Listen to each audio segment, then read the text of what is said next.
So, hello and welcome to Story Radio, the podcast for readers, writers, and lovers of literature everywhere. Today, we're talking to Jane Labous. Jane is an award-winning journalist known for her coverage of international human rights issues. Her novel, Participle, was longlisted for the Bath Novel Award 2022 and published on the 20th September 2023 by Afsana Press. Hello Jane, welcome to Story Radio. Hello, thank you for having me. Participle is set partly in contemporary Senegal. Is it a place you know well? Yes, I have strong connections with a village called Ngor, which used to be outside the main city of Dakar, but now it's more or less a suburb.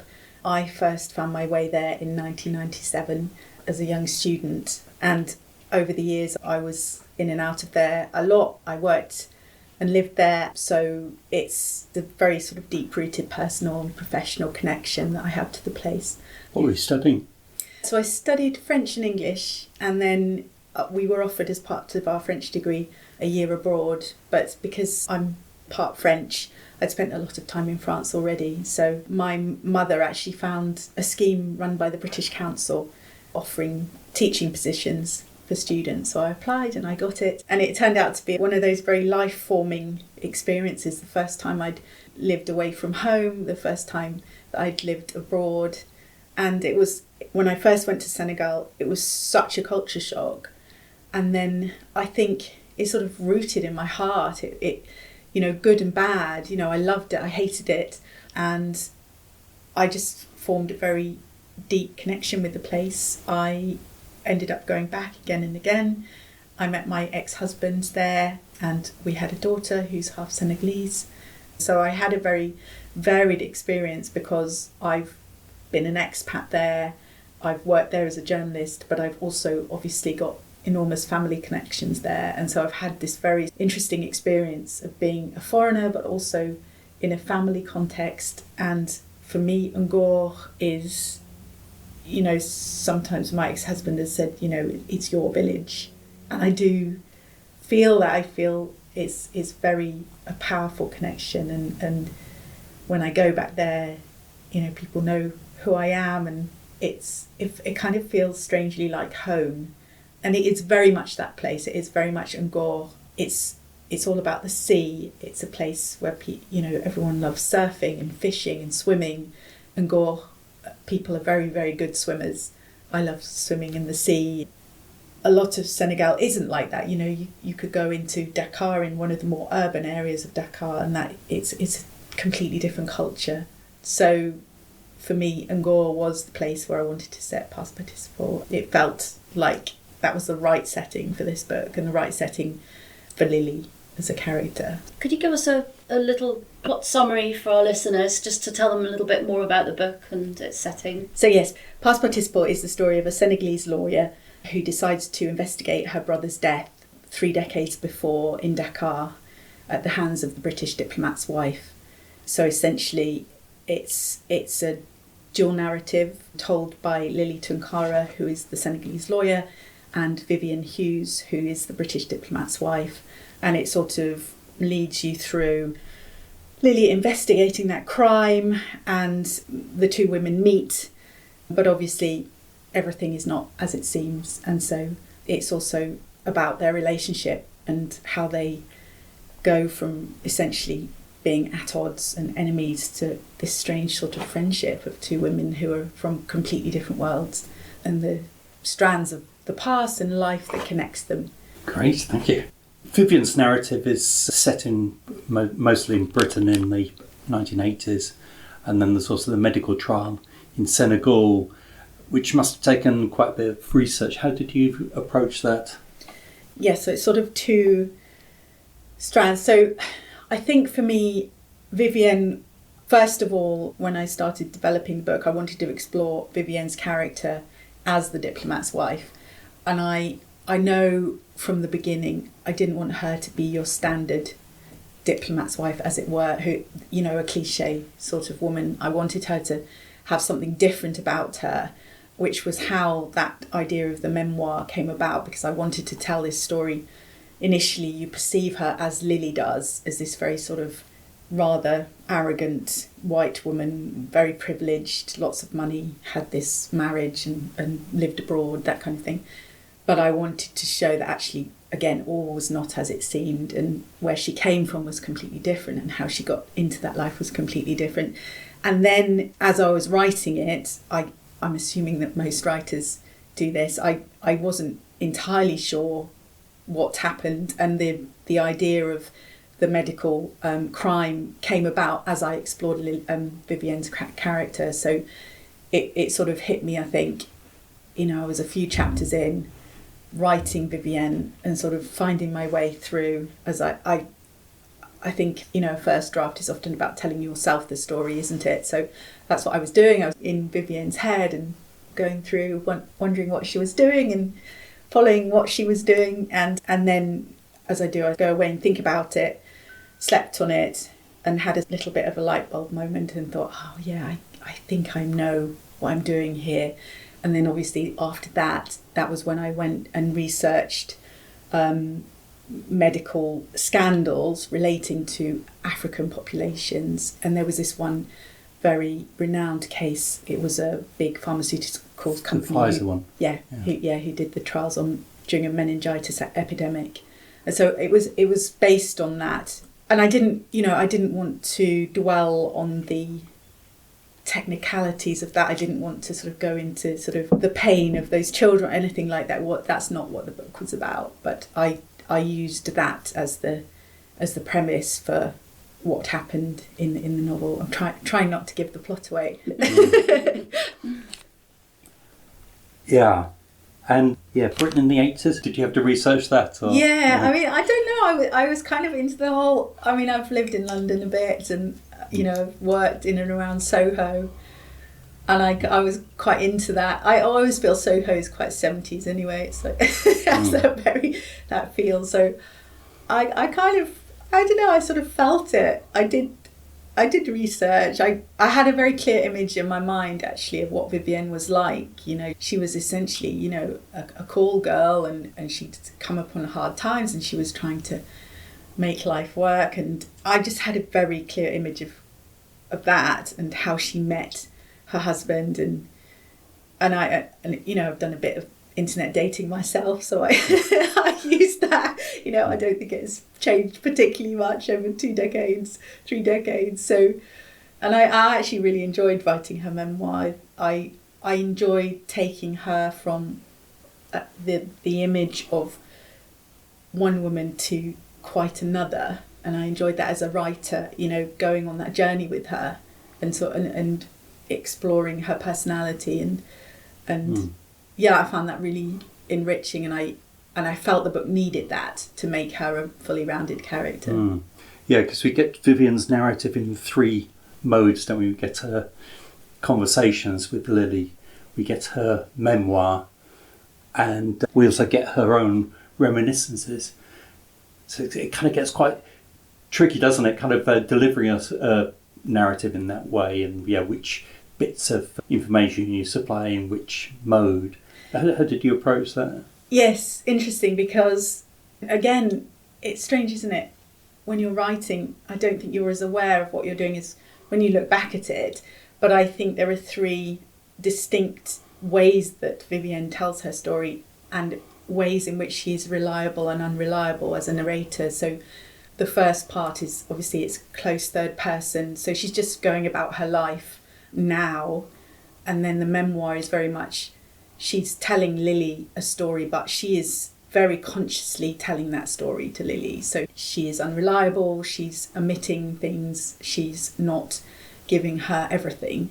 And then by the end of the book, you come to that quite powerful conversation between the 2 women in person, which is where Vivienne really drops the act. And that's where, I think for me as the writer, that's when I really started loving Vivienne, because I was like, oh, I actually really like you. And until then, she was, she's quite cold, she's quite chilly. But I think when she starts to really warm to Lily, and that relationship, you see it sort of building. And I think that's when you think, she never had children. And I've always felt that was an element of why she likes Lily, why she starts to care about her, because she sees in her the daughter she doesn't have. That's sort of the subtext, I think. So yeah, I think there were 3 distinct ways that she does tell her story, and I think hopefully by the time you get to the end you see why she's told them in that way, hopefully. The relationship between Vivienne and Lily is, as you were saying, it's quite complex and it's a key part of the novel. Can you describe how you developed the relationship through the stages of the novel as you were writing? For me, it was almost about taking those characters and bringing them together as in real life. That is, we talk about our process as writers, but for me it's very much that. I don't necessarily plan everything to the second.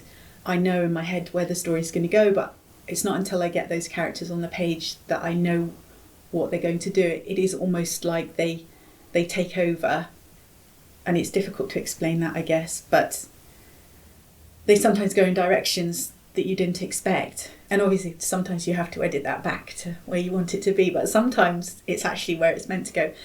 So I think for me, the 2 women, as they meet, as they interact, as they correspond, that is how their relationship develops. And I loved writing the end of the novel. I loved writing those end scenes. I didn't know they were going to be like that until I got there, and I didn't know how they were going to become so connected, and that came about through the book, through them. They have this correspondence, and Lily reads her diaries, and Lily has revelations of her own, and so by the time they come together, they're both in this place that the one sort of nourishes the other, I think. And so that conversation, I spent a long time on that, and I actually, it sounds a bit crazy, but I did role play it vocally. So I sat in my living room and I'm so glad no one saw me, but I did act out Vivienne and I acted out Lily, and I tried to feel what they would feel in that moment. So what they would feel when they were having that conversation. I say if they were real, to me they are real. So as real people, how would they feel hearing those things and giving that sort of information? It was the first time I've done that, and I found it really useful actually to just try to delve as deep as I could into the emotional connection that they have. That's a really interesting technique actually. I've not done dialogue like that. Have you ever done it like that, Martin? I have actually, yeah. I think, sometimes I've had little figures and representing where they are, and moving them around, because that can be quite significant where they are and what posture they're taking. The kind of body language as well. Yes, very, and yes, I think sometimes when you do role play it or use physical objects, you think, oh gosh, no, she wouldn't actually do that, she'd do this. So I think I certainly found it very useful, and I would do it again. It was quite intense. I think it's useful for those sort of more intense scenes when you also don't want to get into melodrama. There's sort of that line, isn't there, between intense and just melodramatic, and it's not where you want to go. So there's little artists' model figures, they're quite good for that. Oh, I might get one. 2. Yeah, 2. Could you tell us about the development of the book? Was there a real life inspiration behind your story? Yes, absolutely. So there was a case, it was a couple of years ago, probably more, quite well known, about a boy called Harry Dunn who was tragically killed when an American diplomat, it was at that time uncertain if she was a diplomat or she was the wife of a diplomat. She was coming out of a party one night and she hit Harry's motorbike and he was killed. So that was a legal case that was going on, and the American diplomat, Anne Sakoulas, she fled the UK pleading diplomatic immunity.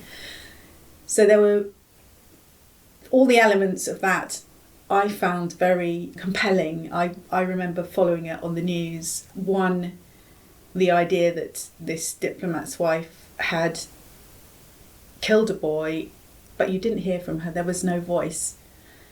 And secondly, that she fled pleading diplomatic immunity, which I've always found a very interesting concept. and I wanted a new idea for a novel. I was intending to write a novel, and it was kind of a bit miraculous, because I sat in the garden, thought to myself, right, I'm going to sketch this out now. And I thought really, really hard for about half an hour, and I was just suddenly had it that obviously if you transplanted that scenario to West Africa, to Senegal, then automatically those nuances become incredibly complex, because if you made the character of the boy into a local Senegalese man or boy, and if you had the diplomat's wife who was the one who was accused of killing him, then automatically you have some very interesting power dynamics going on. And that kind of hit me in a flash, and I thought, yes, I know this is the story I want to write. And then in the same thought process, I thought, yeah, I want that boy to be called Aimé, because it's love, it's the past participle of to love in French, and so the book's going to be called Past Participle, obviously. and obviously after that, I mean, I was very excited about it. I think I remember sort of dancing around the garden, ringing my family and telling them I had this amazing idea for a novel. And then obviously after that came months of work to just, it was a great initial concept, but obviously I needed a story. I needed, I needed to know what happens in that story. So then I spent the summer kind of planning that out and sketching that out and developing those characters. But I know I saw very clearly these two characters of Vivienne, the wife, and then Lily, who I wanted to be that very sort of powerful, educated, dynamic African woman, and sort of reclaiming justice for the past. And that was very much what I wanted the theme to be, that in the past there had been a lack of accountability, but Lily was going to go back and make people accountable. So for me, that was the kind of power of the story, and where I started as a starting point. So, and I was really clear about that. Obviously, then once you get into the story and the characterization, then it becomes much more, you go into the details of people's lives, and it becomes more complicated than that. But that was that kind of overarching theme, I think. Thank you. How important was Lily's husband's infidelity as a trigger for the start of her investigation into her brother's death? Yes, I thought that was an interesting question. No one's asked me that before. Very much for Lily, her subplot, her arc for her character is that she goes from being, an unhappy wife, a absolutely loving mother, who is in quite a controlling relationship with this man who is just off doing whatever, and she by the end of the novel, I think, has very much taken control and taken hold of the steering wheel and gone, no, this is not happening. So, and I know that point when she sees Demba in the village philandering is very much that kind of inciting incident. So before that, for the first chapter, she's sort of been umming and ahhing about whether she should take action about Aimé's death, and sort of she's looked at the case and she's thinking, oh, I could get in touch with Vivienne Hughes, but maybe I should just let sleeping dogs lie. And then when she sees Demba, I think, to be honest, she just thinks, F it, I'm just going to do this. I need to make change. And it's almost, she wants to make change to everything. She wants to get justice, and everything is so unjust for her as a woman. So she's going to get justice for her, for Aimé, for everything. She's in that kind of, I've had enough mode, and I'm going to do this, and I don't care what happens. So yes, I think that is one of the main inciting incidents for Lily, certainly. It's really enjoyable watching her grow as a character, I have to say, and sort of become more empowered. It's I mean, she's a powerful person, but in her personal life, she takes a more submissive role, doesn't she? Yes, And it's good yes, to completely. see her sort of, become stronger. Yes. Could you tell us about your writing process? What stage do you share your work and who do you share it with? Yes, so I'll think of an idea and I'll make lots of notes and I'll take some time to just think. Over sort of 2 months probably, I'll just have the idea and let it almost boil in my mind. And I always think that's really useful. And jot notes and jot things about characters and scenes and settings. And then I'll write a first draft, and I don't do a rough draft. I do a first draft and I write as perfectly as it can be at the time. I don't find it useful to rough it out because I'm just so unsatisfied then with it. So I'm a bit of a perfectionist. So I found that most useful for me, say I write chapter 1 and then I write it as it would be chapter 2, and I go, so that's my first draft process. So I would sort of get to sort of 50,000 words with the book in inverted commas complete. And obviously it's not, there's so much wrong with it. And at that point, I'd then read it and I'd sort of by then have all sorts of other ideas and you're thinking, oh no, maybe it should do that and we should do this. And then I work with a couple of editors who are wonderful. I've got a really great friend called Anne Hamilton who helped me with my first book. So I actually send it to her and she normally comes back with me. She'll always come up with something. She'll always say, have you thought about this? And that will send me off on a new path. And she's very good at sort of picking up, well, that's fine, but this isn't working here, or you need to keep this back to later. So she's one of my first readers. My mother is also one of my first readers. I find it useful, just the process of giving it to a reader, I think, more. And then once I've done that, then I always go back and read it and think, no, this is all awful. I need to do so much work on this, and it sort of motivates me, I guess. And then I'll do a second draft, and that will be much more, filling out that plot and making the plot. That's very much about plot then, I think. I think first comes characterisation, and then I think the plot comes, it's sort of fitting those pieces of the puzzle into what the characters are doing and making sure it all makes sense and those arcs work. Then third draft, past participle actually came together in quite fewer drafts than other things I've written. I think that was because I was very clear about what I was doing from the beginning, which was it was quite a joyful experience actually to write it. So there weren't big changes? No, not massive. There were things I added, so I sort of fleshed out some of the male characters like Harris and John being Vivienne's husband and Harris being one of the doctors she works with. I went back and fleshed them out a bit. I felt they needed a bit more to them.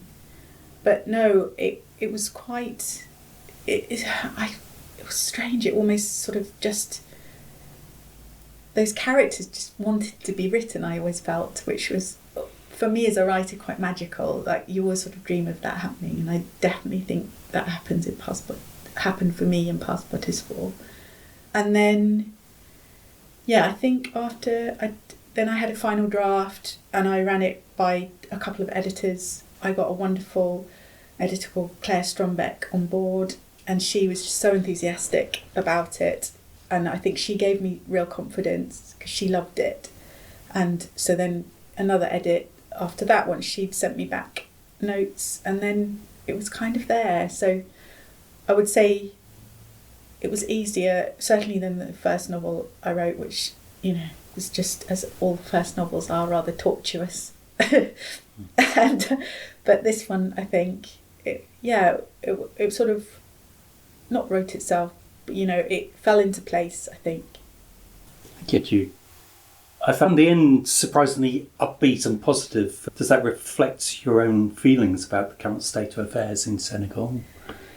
Yeah, it's interesting because I think it did. I mean, in the last couple of years, Senegal has become a little bit more, there's a bit more unrest than there was. I mean, it was one of the most peaceful and stable countries, certainly in West Africa.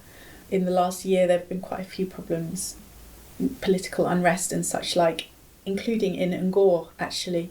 So, but when I wrote those scenes, yes, I think I did feel upbeat, and I felt upbeat about the prospects for sort of African women and women's rights in Africa and in West Africa, in Senegal, and the fact that women are taking control, and they've got a voice, they're educated, they're powerful, and they are taking great strides into the future. So I think I didn't want a sort of doom-laden end, and I did feel that I wanted Lily and Vivienne to end up being friends, as it were. I think it would have felt, it wouldn't have been right if they'd not had that connection. I think they do have a very deep-rooted connection by the end because they're linked by the past.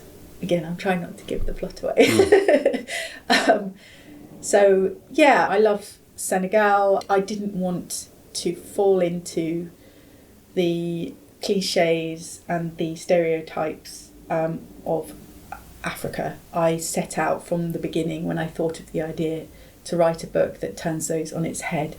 I wanted to show a main character who's African, an African woman, and it's really important in the book, I think, that the Africa you see, the Senegal you see, is perhaps not what most people would expect, and that sort of urban life and professional life of Lily.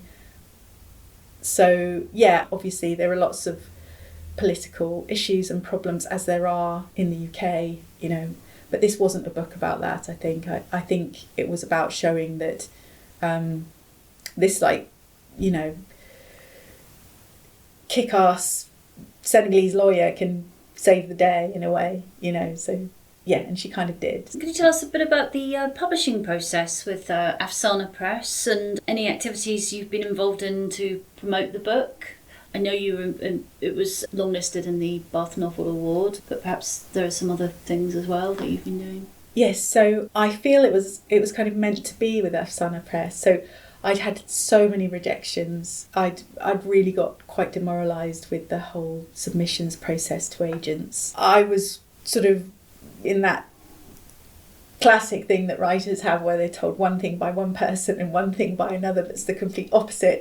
If you do this, it'll be better. If you do this, it'll be better. And lots of comments about, no one's interested in Senegal, I was told. No, yes, really? Yes, no one would be interested. Goodness. I was told by one agent that because Senegal wasn't a British colony, she used that language, that people in the UK wouldn't be interested in this story. Perhaps in Germany. The whole thing was just ridiculous. And it was after that call and another, I just thought, I'm not doing this anymore, because I know this story is good. I know that people would want to read it, and so I gave up.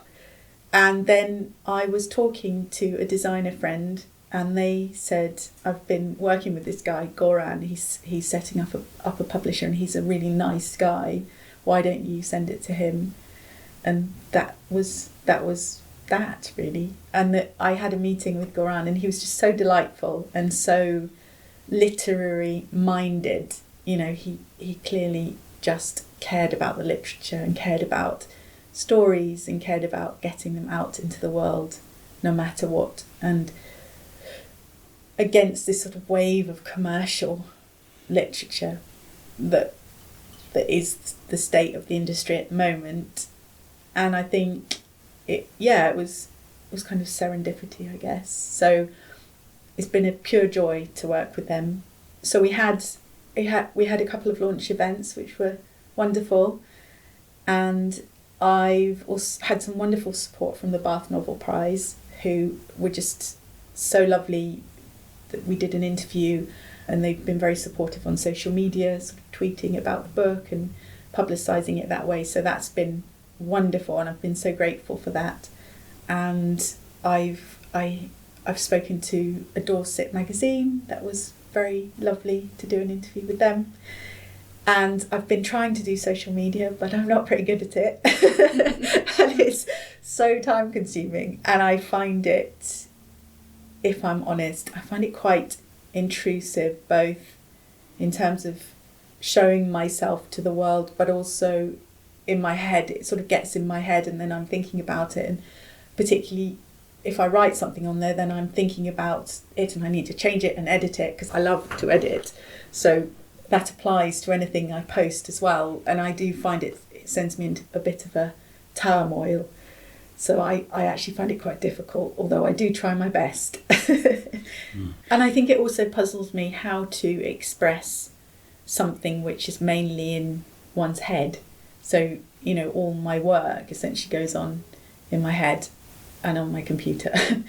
So how to express that visually, you know, on Instagram, I find that a real puzzle. And I mean, if I've got time, I quite enjoy it, but juggling writing, working, parenting and Instagramming it's really quite challenging. So something's got to give. Something's got to give. Yeah. Yeah. It's also a bit dangerous. So you can kind of get yourself into a lot of trouble with Twitter, can't you? It's quite scary. Yeah, I think I haven't tweeted very much at all. I have just reposted things on Twitter. I was on Twitter years ago and I deleted my account for that reason. Then I went on again for the book, but I haven't tweeted much because I find it very intimidating. So I find Instagram nicer. It's more visual, kind of more fun. I think you can be much more relaxed on Instagram. Anything goes, and almost that's the point. It's just being, you know, if you post a quirky thing and no one likes it, it doesn't matter. And I quite like that about it when I've got time. Are there any particular characteristics of Senegalese culture that have had an influence on your writing? Yeah, I think certainly that sense that Senegal and Africa, firstly, that Africa is sort of bundled into this word where it's so many different cultures and countries, and I always want to explode that myth. You know, explode that myth of life in Senegal. I think there is a certain image that, you know, a reader in the UK might have of life somewhere like Senegal, and I think I enjoy turning that upside down, as I say, and showing, you know, that life is, you know, it's very urban in Dakar and it's very modern and it's full of music and very intellectual often. And yes, so I think that for me has been the main thing that I've brought to my writing, that I've wanted to show that life in Africa is not about poverty and war. You know, yes, like everywhere, there are those elements, but there is so very much more, you know, and boundless elements that I particularly know Senegal, but there are so many other parts of the culture and other countries, and, you know, it's quite wonderful. So I think that for me, I felt really strongly about that. And just, you know, Senegal just was a wonderful place to set a book. You know, there's so many scenes and settings to play with. And I really enjoyed that sort of juxtaposition of Dorset and Dakar, because that comes from my own life. You know, that is very much my experience. My journey has been, you know, and I know, and I do find that really interesting, that in some ways when you travel, when you displace yourself away from your home country perhaps will never be the same. You are changed. And I find that really interesting, that when you go back home, you're different in some way. And so the things that were once familiar perhaps are more unfamiliar, and you ask different questions, that kind of thing. But also just that, yeah, that sort of sense of dissatisfaction, that when you're in Dakar, you miss cheese, and when you're in Dorset, you miss the sunshine, you know, very simply. But so much, you know, it can be so much deeper than that with other things. And And I think, perhaps I didn't explore that as much in Past Participle, but it's certainly a concept that I find very interesting. So, but yes, just a great place to set a book, I think. And lots of similarities as well. I mean, I guess I've always loved the sea and the beach, and that is partly why... It's a common thread in both It's narratives. a very common thread, which is... So this is an interesting thing because my surname is Labous. The people of Angor are Labous, which is spelled Lebou. My surname is spelled Labous. And I do think that I was drawn to that place because I have this sort of seafarer history in my family, and Angor is about the sea, the people of the sea, and and I think perhaps that's why I was so strongly connected to it in the first place. And certainly I know in everything I write, I'm just drawn to water and the sea, and everything. I can't help myself. I seem to just set things near the beach. Yeah, so it is always a common thread, I think. Fantastic. And so what projects are you working on now? Yes, so I've written a thriller, which it's in its final editing stages. How exciting. I can't reveal more at the moment, but there might be news in the new year. Oh, right. Oh, fantastic. So it's a sort of, I think of it as a sort of feminist thriller, and it's about a female journalist in modern times who follows the path of her late mother, who was a film star turned spy for British intelligence. So Dolly Fontaine in modern times follows Gloria Fontaine's journey back to her home country, and she has to solve a mystery. And so that's finished. That sounds great. Oh, you have to come back and talk about that. Yeah, I'd love to.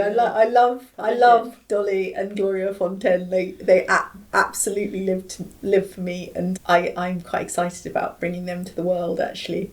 But yeah, it's been quite a tortuous novel to write and edit because it's got quite a complicated plot. Because it's the past linked to the present, in very real terms.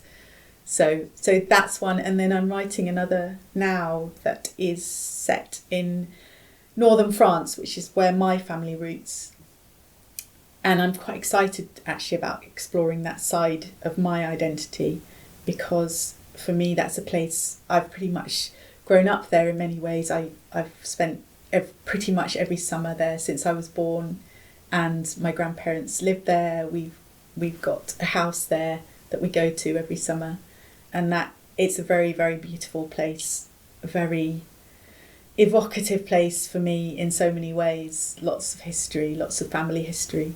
So so I'm writing that at the moment, and that again is a sort of past crime that comes to the future, and there's a main character who is sort of finding her way through various threads. I'm sort of exploring the concept of memory and unreliable memories and unreliable narrators, obviously, but that sort of sense of, is what you remember the truth?